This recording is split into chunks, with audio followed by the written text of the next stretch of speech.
We're going to replay a program that we first taped in 1979 during the Carter regime. It concerns the discovery of Russian troops in Cuba, and we did an analysis of what was behind this event with John Stockwell, the former CIA agent. A recent report in the NACLA Report on the Americas, a magazine that regularly covers Caribbean and Latin American affairs, pointed out that this was a pivotal event in U.S. foreign policy. Previously, during the first years of the Carter regime, there was an attempt to reverse the trends of U.S. foreign policy. Carter was following a policy of supporting human rights. He wasn't automatically supporting all of the dictators that were supposedly protecting U.S. interests against communists. So, for instance, when the Somoza regime was overthrown in Nicaragua, Carter didn't send in troops, nor did he send troops into Iran after the Shah was overthrown. But there were very powerful interests in the United States that didn't agree with Carter's foreign policy. So they attempted to embarrass him by pointing out that Russian troops were discovered in Cuba in 1979, as if the Russians were trying to establish a military base in the Caribbean that would threaten U.S. interests in that region and in Latin America. And in retrospect, this NACLA article indicated that it was really a turning point in U.S. foreign policy. It presented the end of détente, where henceforth Carter would be much tougher on the Soviets, relationships would worsen between the United States and the Soviet Union, and henceforth also, according to the NACLA article, there would be a globalization of politics in the Caribbean and in Latin America that would henceforth be played out as struggles between the superpowers, the United States and the Soviet Union.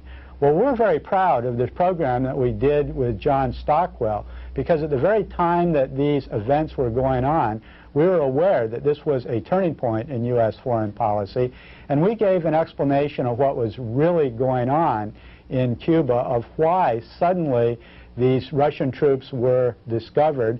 And what we did was we taped the television network news coverage of the discovery of the Russian troops, and then with John Stockwell we discussed what was really going on. That also gave us an opportunity to critique, to do a criticism of the way that the network television news presents superficial and misleading reports on foreign politics, and particularly on U.S.-Soviet relationships. So let us go back now to 1979 and the program that we taped with John Stockwell, with a looking back at this very important incident that in recent times has been seen as a real turning point in U.S. affairs. Cuba is obstructing the Senate's work on SALT, the budget, and military planning. As a result, the administration is negotiating with both the USSR and the U.S. Senate. According to congressional sources, both negotiations are serious. With Soviet Ambassador Dobrynin and with Senate leaders, serious and intricate. Politics on Cuba are more murky in the Senate than in the Kremlin. The administration must strike one deal with the Soviet Union, but many deals here. With Sam Nunn demanding a 5% increase in U.S. military spending before he will vote for SALT II. But Cuba has frozen SALT II. The administration must negotiate with Frank Church, who says no SALT until all the Soviet combat troops leave Cuba. Carter can make no deal with the Soviet Union about the troops without dealing with powerful Scoop Jackson, who wants troops and jets and submarines out before he'll consider SALT. And he won't even do that without a 5% military budget increase. That brings Carter into entirely new negotiations with Budget Chairman Muskie, who opposes any major spending increase. And according to the White House press secretary, decisions were made. about how to deal with the problem posed by those Soviet combat forces in Cuba. There was no further public comment on the nature of those decisions. However, here is a report from our White House correspondent, Sam Donaldson. President Carter may decide to counter the Soviet combat presence in Cuba by stepping up an American military presence, both in the Caribbean and elsewhere in the world. Unless, of course, the Soviets take steps on their own to change the status quo, as the President has demanded. No one here will confirm that such a decision is in the works, but the President's own words on this subject 10 days ago point to such an approach. We do have the right to insist that the Soviet Union respect our interests and our concerns. If the Soviet Union expects us to respect their sensibilities and their concerns. Otherwise, relations between our two countries will inevitably be adversely affected. What the President was clearly saying was that if the Russians don't change the status quo by taking action themselves, the United States will change it through its own actions. Not by provoking a warlike confrontation, but perhaps by stepping up U.S. combat forces in the Caribbean, which would serve to neutralize any possible threat from Cuba, and perhaps by challenging Soviet interest elsewhere, through a mix of military and economic moves that, while not directly threatening Moscow, would adversely affect Russian concerns. The President, said one advisor, is not going to paper over those troops. The status quo will be changed. Sam Donaldson, ABC News, the White House. This is John Scali. Top administration officials have now started to consider a wide range of military and economic pressures against the Soviets. Among the most sensitive is the possibility of helping arm China with modern weapons, a step that would be sure to alarm the Kremlin. Any such move would come later, after other less dangerous decisions, such as sharply reducing American grain shipments, now at a record level. It is estimated that American wheat and feedstock exports to the Soviets will surpass $2 billion this year. Administration leaders would be most reluctant to order such cutbacks because of the humanitarian aspect involved in such sales. But if necessary, such decisions would be made, say informants, along with a sharp reduction in shipments of American machinery and high technology items. Military countermeasures would seek to avoid any direct military threat to the Soviets. The steps that would be considered are reinforcing American ground and United States units overseas, plus helping anti-Soviet forces near the Russian border. We're told today that unless those Soviet troops are removed from Cuba, there's virtually no chance for Senate approval of the new strategic arms treaty with Moscow. The grim warning came at a White House meeting with congressional leaders. The President's got a tough problem. I said before, the only thing he can't do with this Russian troop problem is nothing. He's got to do something. This is Jimmy Carter's challenge. I think we've used too much time. I think the matter should have been dealt with by now. Well, John, you were telling me about this situation. I don't know whether it was you were in Cuba or a friend was in Cuba when the word came down to cover it. Yeah, a friend of mine, an acquaintance of mine that I've met since I got out of the CIA was passing through town, and he had been there covering the Non-Aligned Nations Conference. He was a writer or a reporter? He is a writer, yes, working on a magazine in Washington, a controversial magazine, but he was there as a reporter with the reporters covering the conference. They got, the various reporters got instructions from their offices in Washington and New York to find out about the Soviets in Cuba. And they sent back messages, according to him, all of them saying, you've got to be kidding. This has got to be some kind of a grand put-on. And they got terse messages back from their headquarters saying, it's the big story of right now. Do it. Find out about the Soviets in Cuba. And they couldn't believe it. It was an international joke, literally. Now, well, let's back up a big step and note what nobody brought out, and they certainly could have, and that's that the subject, the issue of Soviet troops in Cuba was a spin-off, an evolution of a CIA operation to disrupt and manipulate the Non-Aligned Nations Conference. Fidel Castro was managing this conference, was hosting it in Cuba near America, which is a difference, and he's the old anathema to the CIA. The CIA tried to kill him so many times, unsuccessfully, 20 years, unable to rid itself, rid the United States of this communist leader on our shores. And this year, the Non-Aligned Nations Conference is meeting in Havana, hosted by Castro. The CIA went all out. The thing they seized on as an issue to discredit Castro was to make him appear to be not non-aligned. He's aligned with the Soviet Union, which is probably true. It's probably his Achilles heel as a non-aligned nation's leader, is that he is aligned with the Soviet Union. How better could the CIA bring this out than to make a big issue of Soviet troops in Cuba? And it's been leaked out. If you read these various articles in Time magazine and the New York Times and the Washington Post and elsewhere, you notice that it is admitted that the CIA was working with the National Security Council, the National Security Advisor, Brzezinski, on the subject of the conference, the upcoming conference. And they did seize on the presence of Soviet troops in Cuba as an issue. And exactly during the conference, they make this dramatic announcement of Soviet troops in Cuba. Now, what is brought out in bits and pieces, but not very well, by the media in covering this, by the statements that were quoted, is that there was no threatening Soviet presence in Cuba. No one at any point pretended that the U.S. national security was being jeopardized by a Soviet force that could invade Florida or Puerto Rico or anywhere else. It was a trivial 2,000 men approximately. A lot of semantics were played on whether or not they were combat troops.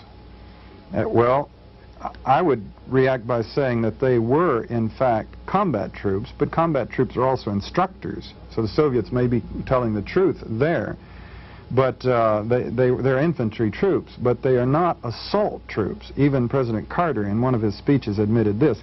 They do not have the delivery capability, the ships, airplanes, helicopters, however, to move from Cuba to Florida or Puerto Rico or somewhere else. They're not assault troops. They don't have an aggressive posture or capability. They don't have the weapons that would go with an assault unit. The press dramatized this issue by talking, and you notice these commentators, the drama that they would get in their voices, where they would say, Soviet troops in Cuba, you know, and it makes you want to sit up and get nervous. If they had said, this tiny Soviet force in Cuba every time they brought it up, or something like that, it would have put it into its true perspective. Something else.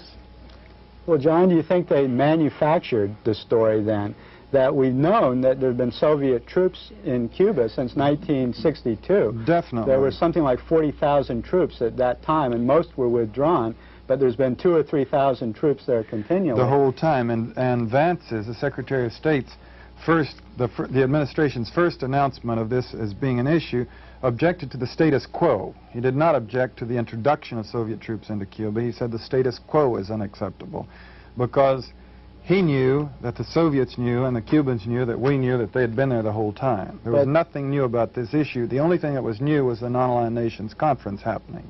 Right, but did the media adequately point out that no new Russian troops were actually recently placed in Cuba? Didn't they give the impression from the news clippings that this was something new, something threatening, something dangerous, as if Russia had recently put a whole flock of new troops there that suddenly posed a threat? Certainly. So this is really distortion of the grossest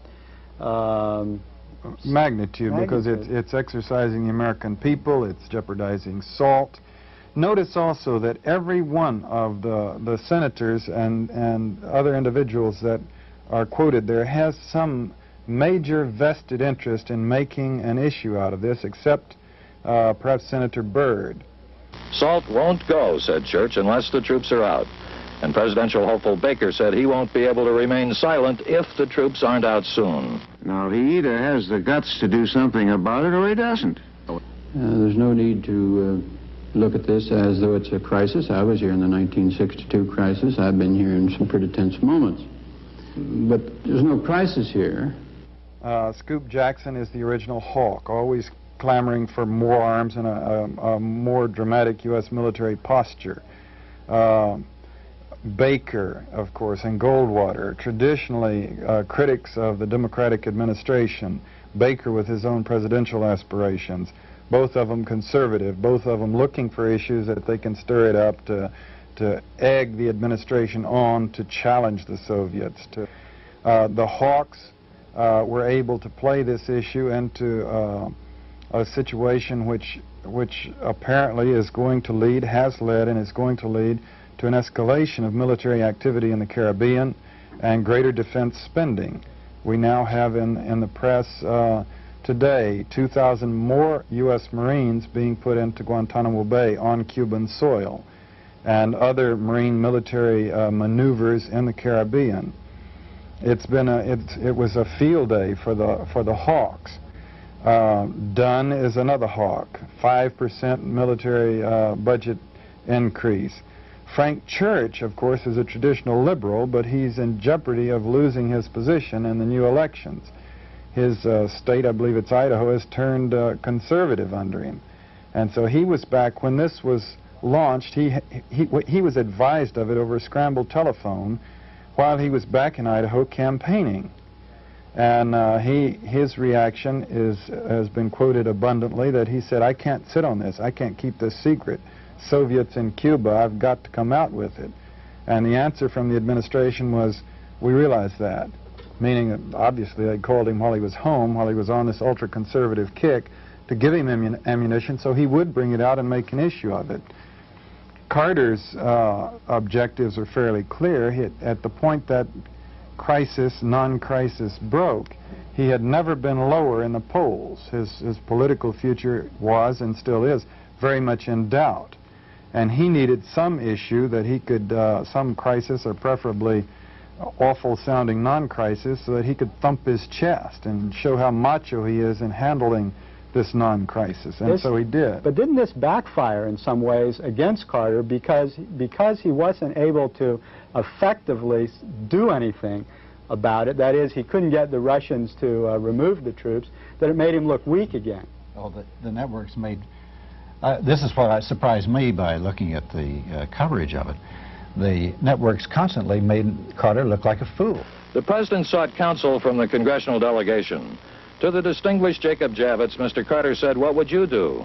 Replied, "You mean you called us here at 8:30 in the morning to ask us what we would do? What are you going to do?" Senators and congressmen were told the U.S. asked the Soviet Union if the troops were combat troops. Answer from Moscow, no. The U.S. asked if they would take the troops out anyway. Answer, no. Another answer to the same question is expected within a few days. Inquiry, how many days? President, 2 or 3 days. Vance, not that fast. Javits, can we have another meeting? Yes, within a week. Vance, not that fast. That is what you call your basic linkage between Cuba and SALT. Even though, sources said, the meeting was told the United States still does not know why the Soviet troops are there. And we do not know exactly how serious it all is. Another president accused the president of trying to have it both ways, of being hard on one hand and soft on the other. According to this source, the meeting was not very enlightening or satisfying. Senate Democratic Majority Leader Robert Byrd didn't even bother to attend the meeting with the president. Byrd claimed that he had received a briefing from Secretary Vance last night. The result of today's meeting, the president did win some more time. However, he did not generate much confidence in his leadership. The president hopes this policy will convince hardliners, particularly those in the Senate who are holding the SALT Treaty hostage, that he has effectively neutralized the Russian troops, while at the same time proving anew that he does not panic in a crisis and risk general war. But already the president's plan has hit one tiny snag. Mr. Carter wanted to go on television Sunday night, and word of that leaked so widely in Washington that one afternoon newspaper here headlined the Carter talk on Cuba on Sunday. Then the White House discovered that Sunday was the high holy Jewish holiday Yom Kippur, and so in some confusion, it rescheduled the speech for Monday night. Sam Donaldson, ABC News, the White House. He gave a lot of TV network coverage to Connolly and Baker and these right-wing Republicans attacking Carter for being soft. So I think Carter really lost politically on this one. Also, after the speech that Carter made, where he outlined his plan, immediately the headlines on the 10 o'clock news were Russian troops to stay in Cuba, as if Carter had not really done anything and had therefore failed to be a strong leader. Well, isn't there a certain justice in that, though, because this whole thing started with an operation Brzezinski and the CIA juned up to embarrass Cuba and the Soviets. And but they worked for President Carter. The CIA is part of the White House, and Carter permitted it, apparently encouraged it to be brought out and made public and made into an international issue. And in that sense, it's backfiring on him as a certain amount of justice. He had Secretary Vance make the statements and make an issue out of it, throw the gauntlet down, say the status quo is unacceptable. And the amateurishness of this administration was shown right then and there, in that the status quo was unchangeable by the United States, except this very weak solution he came up in the end, that, well, we can't do anything about the Soviets in Cuba, so we'll increase our own military activity around. You always wonder how much something like this was planned ahead of time, since it had so much of an effect of encouraging the hawks and leading to greater military activity and spending. How much of it was determined ahead of time? Let's make an issue of the Soviet troops there so we can get into this defense spending. Particularly since they'd known about it for 17 years. Since they'd known about it for 17 years. Well, I noticed frequently that they would toss around the CIA as, well, we have good intelligence. I got a briefing by Stanfield Turner, blah, blah. They would be bringing it in as if that would automatically give the stamp of expertise on it. I was just in a briefing with Stanfield Turner, the head of the CIA, a few moments ago, and he believes that those troops are not there just to train Cubans. However, we do not know the mission of those troops. Early this morning, National Security Council members, including CIA Director Turner and Secretary of State Vance, arrived to continue talks with the president, which went on here until late last night.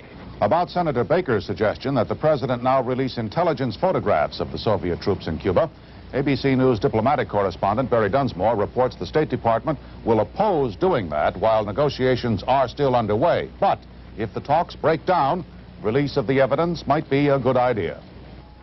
It's amazing how they would dare to do that when you have this history of incredible, endless intelligence failures by the CIA, and crisis after crisis after crisis, the CIA coming up with faulty or false information.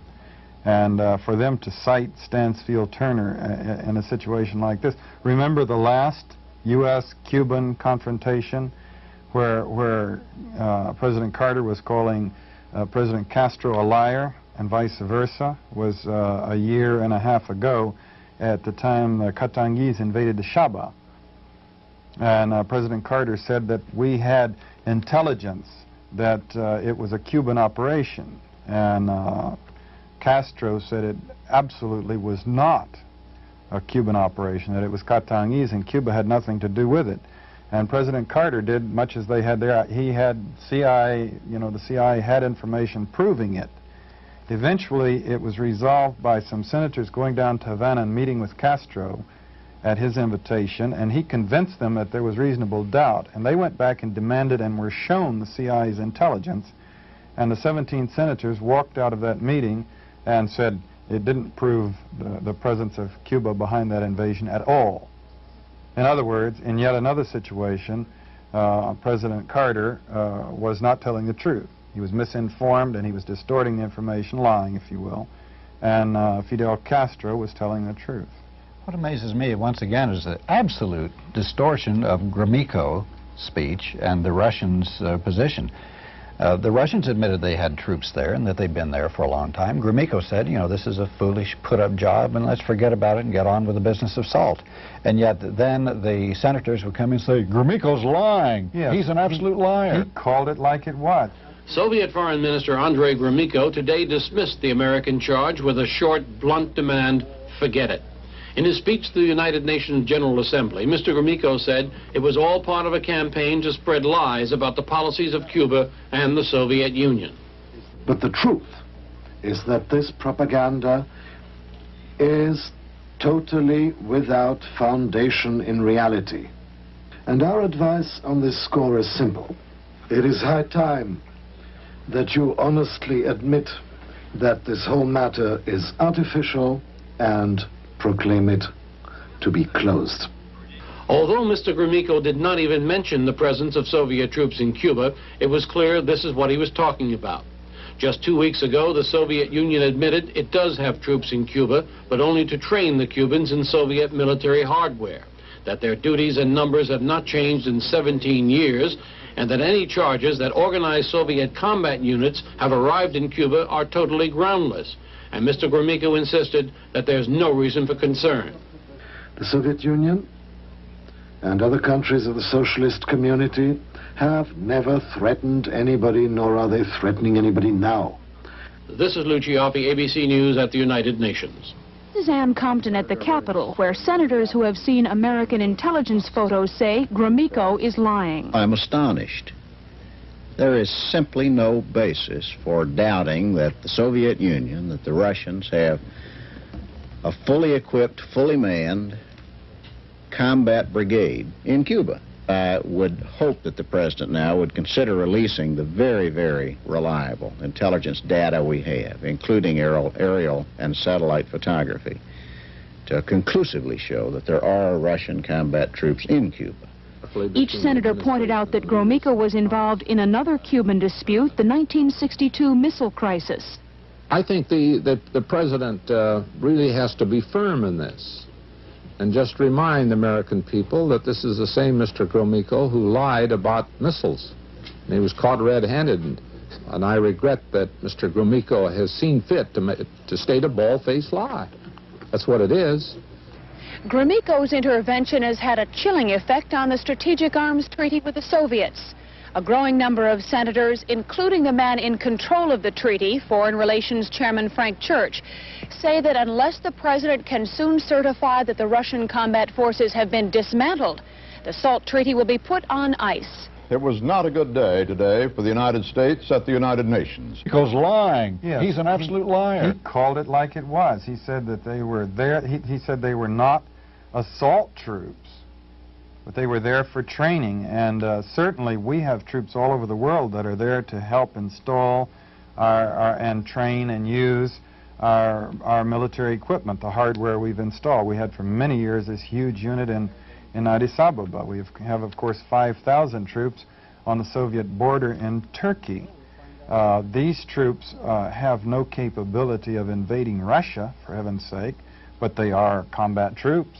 They've all been trained in how to shoot rifles and whatnot. And I would say that the only two people I saw in there who seemed to be candidly, three, I guess, calling it like it was Senator Byrd, who said it was a non-crisis. Gromyko, who it appeared to me, called it like it was, said you're making something out of nothing for your own purposes.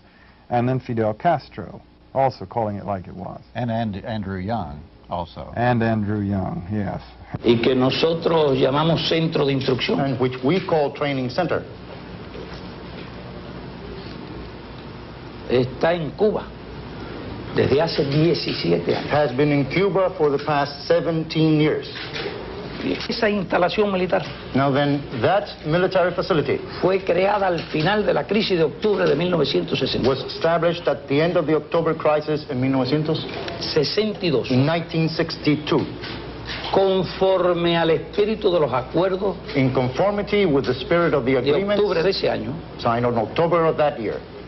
y dentro del statu quo establecido como consecuencia de la crisis. And within the status quo that was set up as a result of the October crisis. Yeah. Why has he brought this problem to the light now to create this situation? Porque el hecho de que esté en crisis la reelección de Carter. That Carter's situation is in a crisis No le da derecho a poner en does crisis not give him the la right paz. to place peace into a crisis. Y yo pienso que la actuación de Carter en And I relación a believe este problema that Carter's behavior concerning the problem ha sido deshonesta, has been dishonest, ha sido insincera, has been unsincere, ha sido inmoral, has been immoral, y ha estado engañando a la opinión and has pública been mundial deceiving the world public opinion y a la opinión pública de Estados Unidos. and the U.S. public opinion. Andrew Young bowed out as a diplomat, speaking his mind, as usual. Last night he spoke to 5,000 blacks, and at a time when the administration has been saying it's gravely concerned over those Soviet combat troops in Cuba, Young ridiculed the threat.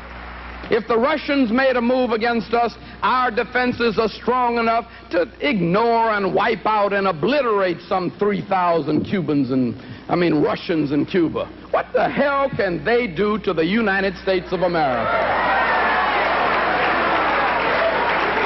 That is a totally irrelevant political issue that has nothing to do with the national security of this nation.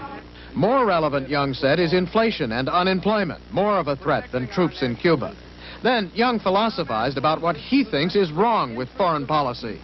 It's not some amorphous strategic concept decided by some folk that ain't never fought no wars, don't know nothing about suffering, never been poor, and essentially isolate themselves in some ivory tower writing papers and theorizing to each other.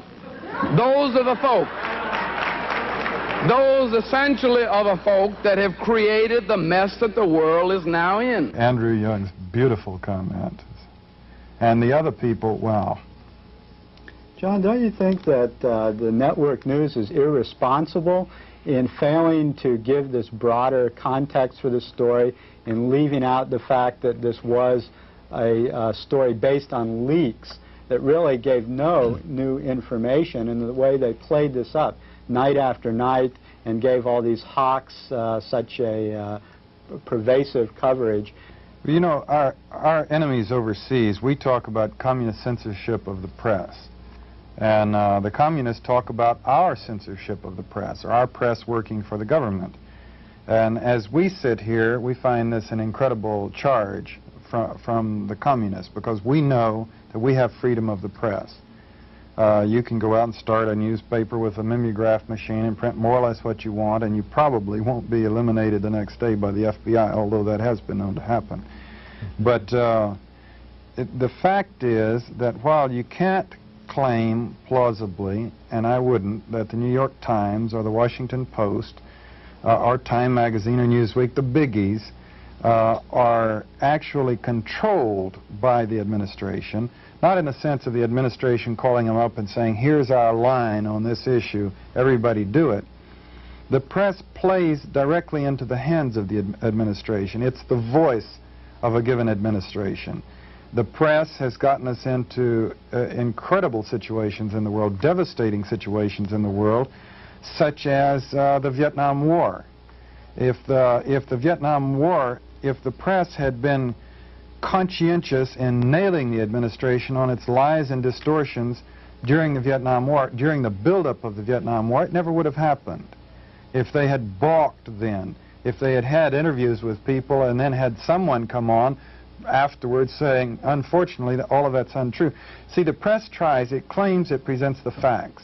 And facts are if President Carter or Scoop Jackson or Goldwater, someone makes a speech, that is a fact that he made that speech and said those words. Now, the fact that all of those words were false is never clarified to the public.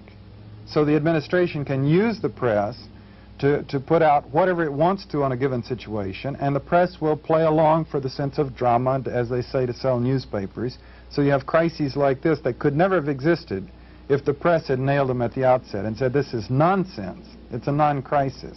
There's another irony here in that during this very period, the Russians went to East Germany in a very big flourish. They said they were going to take 20,000 Russian troops out of East Germany and were going to withdraw a lot of their forces from Central Europe. And this was hardly covered. There were only seconds of coverage, whereas this seemed to be a major change in Soviet policy and a potential thaw in Europe, which could be much more important than this non-event in Cuba, and yet this was barely mentioned. This is how the press can create some stories and how they don't even cover. You've got to remember, and this is why I titled my book In Search of Enemies, it's necessary to our system of government to have people to oppose and people to hate. If you'll look, for example, I believe it was yesterday, President Carter just finished a small political swing. He made repeated statements about Cuba, Cuba's aggressive posture, Cuba's military, Cuba being the most militarized country in the world, etc. Surely we have things that are more important than Cuba to this nation right now. The collapsing economy, the galloping inflation, all of the various minority groups that are still suffering persecution in this country. Nevertheless, he focuses on Cuba and makes them into an enemy which they have no desire to be, so that we've got somebody to hate, to oppose, so that we've got an excuse to thump our chest and build up our military machine. And he's doing this, obviously, as a major element in his presidential campaign. Searching for enemies, looking for people that don't want to fight us, that we need to have somebody to oppose. I think there's also kind of a long-range thing that they're looking for, too, here. Also, you read some books and see some statements by the high muckety-mucks, and they complain that the Vietnam War has had such a devastating effect on public opinion that they can't wheel and deal around the world now like they used to, because public opinion would not allow it. People would hit the streets again. So I think this is part of an overall policy of trying to whip up the Cold War rhetoric and look for enemies, like you say, so that people will become hawkish and accept a more militant stance and activist stance around the world. As a matter of fact, it resulted in the poll which was mentioned by AP and NBC. The Associated Press poll shows Americans by 3-1 want the SALT treaty held up by the Senate until the Russian troops are moved out of Cuba. 66% said hold up the treaty, 22% said don't, the others didn't know. John, how would you comment on Carter's speech on this incident where he claimed that Cuba was a puppet, a satellite of the Soviet Union that was an economic failure? Do you think that's an accurate account? Well, you notice Fidel Castro was on 60 Minutes the night before President Carter's big speech on this subject, and he called President Carter dishonest on this subject. And then the next night, Carter went on television, and it was almost as though he set out to prove Castro right. His presentation of the facts was so distorted, and he left out these glaring omissions that would give some balance to the thing, that would have explained it and put it into its perspective. Things like Cuba's long-standing and repeated overture to us to normalize relations, which we have consistently spurned.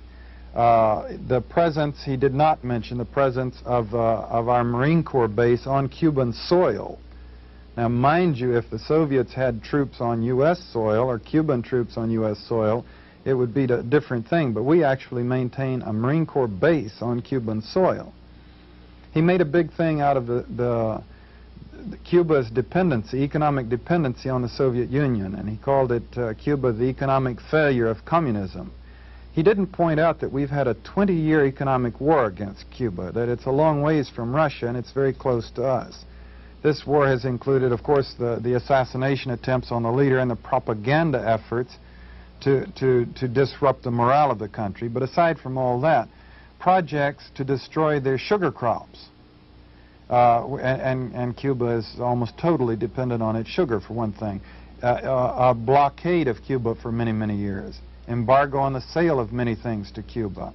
We did everything we could to make them into our enemy and to force them into the arms of the Soviet Union, to force them to be dependent on the Soviet Union. We could have taken the opposite policy and tried to help them get established economically so that they could be part of the community of nations and not be aligned with the Soviet Union. We pushed them into the arms of the Soviet Union. He didn't bother to point that out. It's the greatest irony, I think the hardest thing for Americans to understand and realize and face and accept is that our presidents have now a tradition of being the most duplicitous of any world leaders. Our presidents lie the most as a matter of policy because of the secrecy establishment. Now, it was absolute proof of the pudding of the whole thing about the CIA. This was another CIA operation that got out of hand, a rogue elephant, they like to call them, that it jeopardized SALT II and put the United States in the position of being ridiculed in the eyes of the world, and preoccupied our government for 3 weeks until Carter finally. Did you notice how, when he was on television, how he kept smirking? He would be talking very seriously about all these heavy things, and then he would kind of give his little grin. He couldn't repress it because he knew what a joke this whole thing was. There was no crisis. But at the same time, it had become a crisis in the sense that SALT II was at stake. Well, Al Slavinsky is going to join us now, and we'll proceed with more in-depth discussion of this and other items which might be on your mind. It's clear to me this is a pseudo-issue, but I'm not clear of how the CIA is behind this. Okay. You have to read between the lines only a little bit to understand the CIA's role, because it has been stated in the last few weeks. I would be more alert to what these statements meant, having been part of these things before. But every 3 years, there's the Non-Aligned Nations Conference.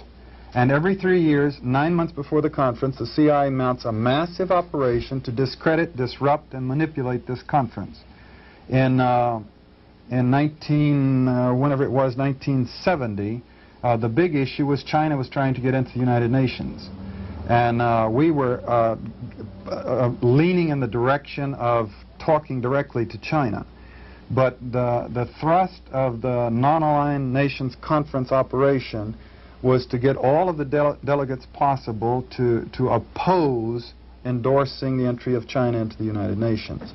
I was involved in that one. I had an agent who was an intellectual third world figure, who was an official in his government who could go to this conference. And so I was leaned on by headquarters. Every station, CIA station in the world gets these cables saying, not just do you have anyone who would go, but they go through your files back at headquarters and find out what agents you have and come in and say, send in our intellect to this place and tell him what to say.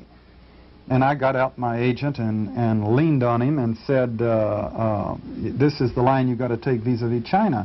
And he said, wait a minute. He said, wait a minute. He said, my country is very poor. We need China. We need a relation with China. You're ordering me to sabotage my country's interests for one of your political ploys when everybody can see that the United States is in the process of going to bed with China in her own economic interest. He said, how can I do that? And ours, too. Yeah. And so I went back to headquarters and said that he was not responsive.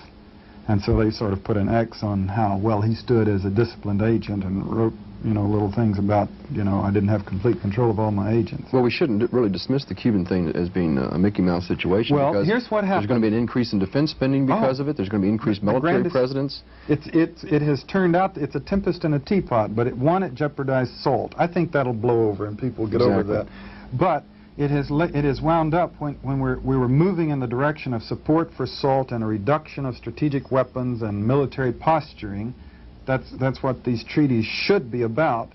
It has wound up to be a victory for the hawks in the Defense Department and in the CIA as well. And also, this is kind of reminiscent of the days when Hoover would create a threat and go out and stomp it down and get more money from Congress in the process. Isn't the CIA doing the same thing?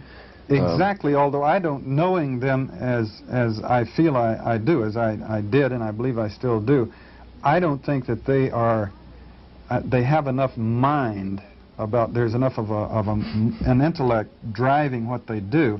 They always have these Non-Aligned Nations Conference. This time it's a biggie because it's in Cuba and it's the old CIA nemesis. Castro is running it. This is the man the CIA tried 8 times to kill.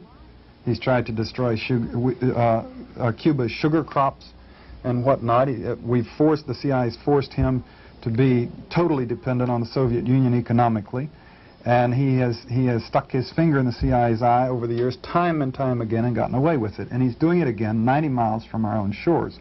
So the CIA was obviously incensed. And by that, when you say CIA in that context, you mean the intelligence establishment. Because there are people who don't work in the language, like Zbigniew Brzezinski, for example, that don't work in the CIA, but they're part of the same complex. And it's been admitted by the White House that Brzezinski met with the CIA, 40 committee meetings, or the Operations Advisory Group meetings with the CIA director, and ordered the CIA to focus on Cuba and focus on their vulnerabilities and focus on Soviets in Cuba. And they admitted that this began last March. And so they focused on their operation to discredit Castro. I believe that the CIA is a moral tragedy, and that it's discredited the United States, and that it should be closed down. That we should revert to openness and telling it like it is and telling the truth to people. I think secrecy doesn't work. I think it masks and provides a cover for people to do things which would definitely be unacceptable to the society at large. There's nothing they do that is forthright, positive, that you can stand up in church or wherever you go and say, this is what I did last week and I'm proud of it. Overseas, it's all. You're a secret operative. That means your existence there is a lie. You're pretending to be a diplomat or a scholar or something, which you're not. You're getting information covertly, and that means, we have diplomats in these countries who talk to people endlessly. If the information is overtly available, they will get it. You're there to bribe and to induce people to be spies, to commit treason. And you're also there to instigate activities, meaning subversion. Now, these are heavy crimes in every country in the world, normally punishable by death. This is what the CIA does. The mass media been open and willing to discuss your more radical ideas about abolishing the CIA? Are they willing to debate this? Last time I talked to you on the phone, you were talking about a letter that you'd written to the New York Times, or a column for the op-ed page about the abolition of the CIA. Did they ever publish that? No. The initial reaction of the press and the mass media to me was quite good. Mm-hmm. I would say there was 98 or 99% favorable. The one exception was the Washington Post, which is a conspicuously Washington establishment newspaper and very close to the CIA. But since the initial impact of publicity of who is John Stockwell and what does he have to say, simultaneously as the months have tracked, there's been a change in the stance of our government, our establishment, including our press establishment, responding to President Carter's line and Vice President Mondale's line and Admiral Turner's lobbying to get off the CIA's back and permit it to get back to work. And this is very conspicuous if you read the editorial sections of the Washington Post and the New York Times and Time Magazine and Newsweek. It's not a covert, subtle thing. They're coming out and saying it. Let's get off. Get off the CIA's back and let them get back to work. Well, of course, work, for the CIA is heinous crimes against humanity. That's their function. Doesn't this show something very disturbing, and that is how the mass media and the political establishment go along with these CIA games, that they're dupes, or are they willing accomplices? How do you read the role of the media? I was complaining about exactly this just a couple of days ago to a friend of mine on the New York Times and another friend on the Washington Post on the long-distance telephone, pointing out that our press has accepted a stance which makes it sort of the willing participant in such government misdeeds and ploys and blunders. What the press does, essentially, is they try to report facts. There are obvious biases and whatnot, but essentially they report facts. If President Carter makes a speech, it's a fact that he made a speech. And it's a fact that he said this, that, or the other. The fact that everything he said is a lie, the press doesn't take it as their responsibility to point that out. So what they do is when a crisis like this develops, they quote, they have, there's the fact that the president said such and so, and somebody else, and Senator Church, and Senator Jackson, and who was a senator from Florida, and their lies and misstatements and exaggerations become the issue, even though they're false, and even though everyone involved in the press knows that they're false, no one in the press points this out to the readers. Even the editors who write their columns rarely tackle the president or the Secretary of State or even an Admiral Turner. They will take him on sometime, but how often do you read an article? Did you, after the president's speech the other night, about this crisis? Was there any editorial in a major newspaper that said that he lied on point after point after point? Well, you know, I think John pointed out before when he was on the show that the CIA is now, I guess, and admitted that they have bought journalists in the past. But you also pointed out that a lot of events were staged for the benefit of the press, and stories are, of course, spoon-fed to the press by the CIA, and most of these go unchallenged. Well, there's a social relationship and class relationship with the upper people who control the newspapers and run the newspapers. The old boy network. This has been pointed out by, you know, many months back when they were talking about CIA and press relationships. Well, the press people, the top members of the press meet in the Bilderberg group along with members of the CIA. They're in the same social clubs.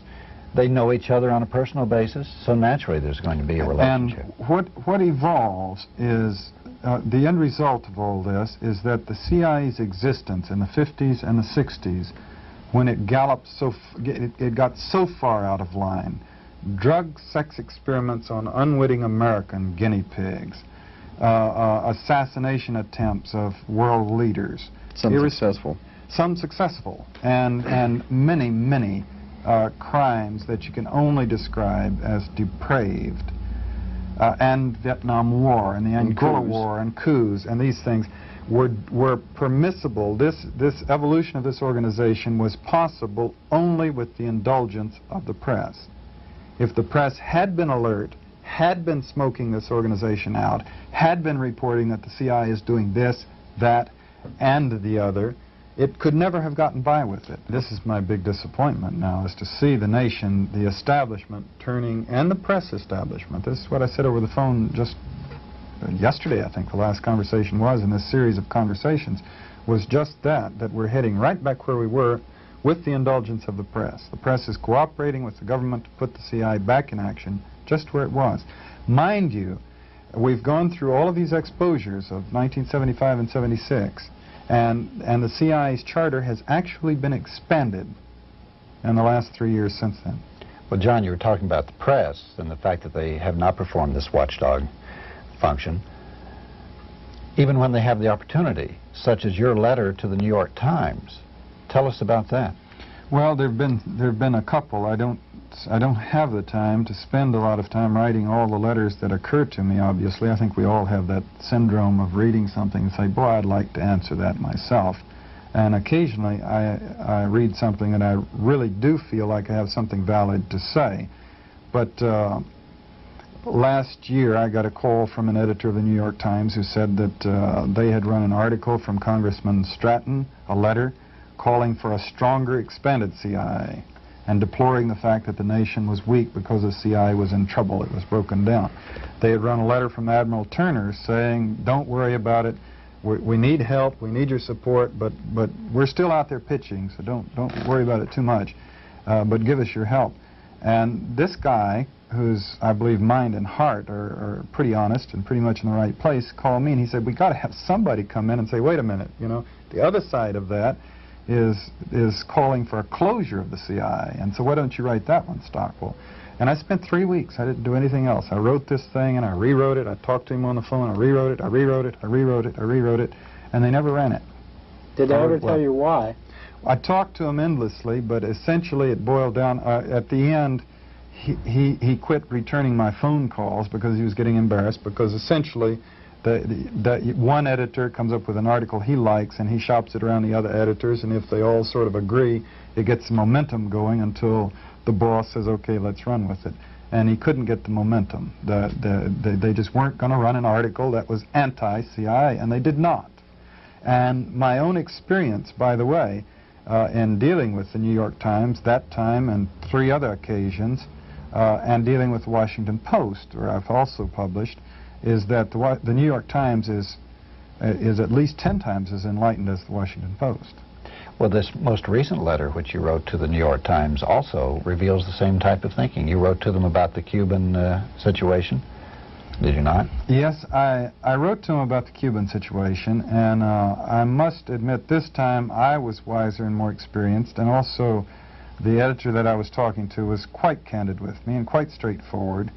And He told me the reasons quite promptly why they couldn't run it. It was very frustrating to me because I thought it should be run. And he would say he agreed, and then he would say, but it's not going to run. And so obviously it just, you know, in that small group of people, that article was not going to get priority over the others. But the same principle is that no one has pointed out in an international organ, a Western international organ, that this thing started with a CIA operation which got out of hand. It was a little bit more successful than the CIA ever dreamed. And politics. We're not playing with little secret operations that affect no one. Our economic problems now are greatly tied to this $165 billion disaster in Vietnam. That was a CIA operation. For at least 7 years before we began an overt military campaign, the CIA was deeply involved in a secret war in Southeast Asia and trying to get the United States government involved. The first whistleblower was a gentleman named Paul Sakwa, who was not, because of the mood of the nation and the press and whatnot, was not given an audience. He did not succeed in speaking out. He didn't have quite whatever it takes to write a book and get it published, but he resigned his job in the early 60s in protest over the CIA's efforts to lobby, to bullshit the American public about what was happening in Vietnam. And he quit because the station in Saigon was putting out false information, consciously discussing their ploys to lobby to get the Americans to wake up to the threat and do, quote, the right thing. The CIA, remember, has published, by then it had published a couple of thousand English language books. That means for American consumption, that were secretly published by the CIA, paying someone to write a book. And many of those books at that time were about Vietnam. In Angola, we would not have had that war, I warrant, if there had been public debate. You had Henry Kissinger and Bill Colby of the CIA wanted this war. And they got it because they were able to do it in secrecy. They lied to the Senate in order to get it done. The American interests that were in Angola were significant. You had Gulf Oil and Boeing doing business with the Angolan government. They were not permitted to vote, to discuss, to participate in the decision to go to war in Angola. They were distressed when it happened, when they found out. They were put out of business temporarily by this secret war. The American churches had extensive missionary organizations inside Angola, and they were not permitted to participate in the decision to go into Angola. And of course the American scholars who were working in Angola, traveling the exchanges, they were not permitted to participate. You had two individuals engineer this war who had never been to Angola, and one of them had never set foot in Africa in his life. Neither of them were Africanists even, and they engineered a war and got it done because of secrecy. You know, I watch on things like this Tom Snyder show on NBC where the Turner is on and given national prime time to say that people who attack the CIA like Stockwell and others, Bill Shapp and others, are un-American. They're traitors, was his word, and his eyes glinted while he said that. And that's Admiral who Turner, is America? Admiral Turner, the director of the CIA. Now, who is American? Turner insists on secrecy, and he's lobbying for laws to put people like me in jail for going to the American people and telling what we've done in America's name with America's tax dollars. And I ask you, who is American? Who is the traitor to the American system? The John Stockwells and Frank Snepps and others who are exercising the American principle of participating, of working together to discuss what our country is doing and try to influence it. Lord knows, I might be wrong in my position towards Angola or any position in the world, but it's the American process to stand up and thrash it out. And that's Alternative Views for this evening. Alternative Views is a production of the Alternative Information Network. P.O. Box 7279, Austin, Texas 78713. If you have any comments, questions, please contact us at this address. Good night. Without dealing with powerful Scoop Jackson, who wants troops and jets and submarines out before he'll consider SALT. And he won't even do that without a 5% military budget increase. That brings Carter into entirely new negotiations with Budget Chairman Muskie, who opposes any major spending increase. And according to the White House press secretary, decisions were made about how to deal with the problem posed by those Soviet combat forces in Cuba. There was no further public comment on the nature of those decisions. However, here is a report from our White House correspondent, Sam Donaldson. President Carter may decide to counter the Soviet combat presence in Cuba by stepping up an American military presence, both in the Caribbean and elsewhere in the world. Unless, of course, the Soviets take steps on their own to change the status quo, as the president has demanded. No one here will confirm that such a decision is in the works, but the president's own words on this subject 10 days ago point to such an approach.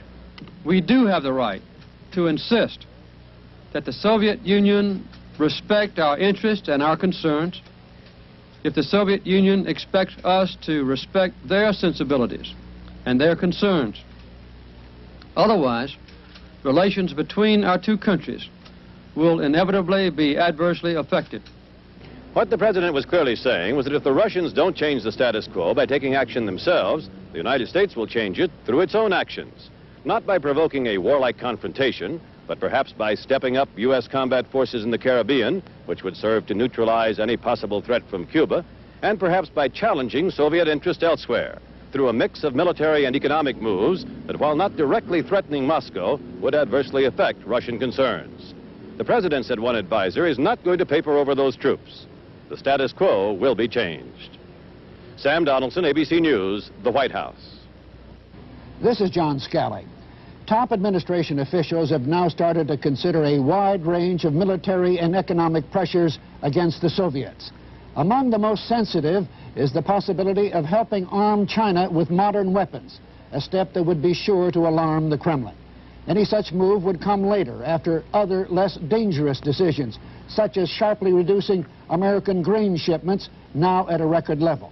It is estimated that American wheat and feedstock exports to the Soviets will surpass $2 billion this year. Administration leaders would be most reluctant to order such cutbacks because of the humanitarian aspect involved in such sales. But if necessary, such decisions would be made, say informants, along with a sharp reduction in shipments of American machinery and high technology items. Military countermeasures would seek to avoid any direct military threat to the Soviets. But steps that would be considered are reinforcing American ground and United States units overseas, plus helping anti-Soviet forces near the Russian border. We're told today that unless those Soviet troops are removed from Cuba, there's virtually no chance for Senate approval of the new strategic arms treaty with Moscow. The grim warning came at a White House meeting with congressional leaders. The president's got a tough problem. I said before, the only thing he can't do with this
We're going to replay a program that we first taped in 1979 during the Carter regime. It concerns the discovery of Russian troops in Cuba, and we did an analysis of what was behind this event with John Stockwell, the former CIA agent. A recent report in the NACLA Report on the Americas, a magazine that regularly covers Caribbean and Latin American affairs, pointed out that this was a pivotal event in U.S. foreign policy. Previously, during the first years of the Carter regime, there was an attempt to reverse the trends of U.S. foreign policy. Carter was following a policy of supporting human rights. He wasn't automatically supporting all of the dictators that were supposedly protecting U.S. interests against communists. So, for instance, when the Somoza regime was overthrown in Nicaragua, Carter didn't send in troops, nor did he send troops into Iran after the Shah was overthrown. But there were very powerful interests in the United States that didn't agree with Carter's foreign policy. So they attempted to embarrass him by pointing out that Russian troops were discovered in Cuba in 1979, as if the Russians were trying to establish a military base in the Caribbean that would threaten U.S. interests in that region and in Latin America. And in retrospect, this NACLA article indicated that it was really a turning point in U.S. foreign policy. It presented the end of détente, where henceforth Carter would be much tougher on the Soviets, relationships would worsen between the United States and the Soviet Union, and henceforth also, according to the NACLA article, there would be a globalization of politics in the Caribbean and in Latin America that would henceforth be played out as struggles between the superpowers, the United States and the Soviet Union. Well, we're very proud of this program that we did with John Stockwell, because at the very time that these events were going on, we were aware that this was a turning point in U.S. foreign policy, and we gave an explanation of what was really going on in Cuba, of why suddenly these Russian troops were discovered. And what we did was we taped the television network news coverage of the discovery of the Russian troops, and then with John Stockwell we discussed what was really going on. It also gave us an opportunity to critique, to do a criticism of the way that the network television news presents superficial and misleading reports on foreign politics, and particularly on U.S.-Soviet relationships. So let us go back now to 1979 and the program that we taped with John Stockwell, with a looking back at this very important incident that in recent times has been seen as a real turning point in U.S. affairs. Cuba is obstructing the Senate's work on SALT, the budget, and military planning. As a result, the administration is negotiating with both the USSR and the U.S. Senate. According to congressional sources, both negotiations are serious. With Soviet Ambassador Dobrynin and with Senate leaders, serious and intricate. Politics on Cuba are more murky in the Senate than in the Kremlin.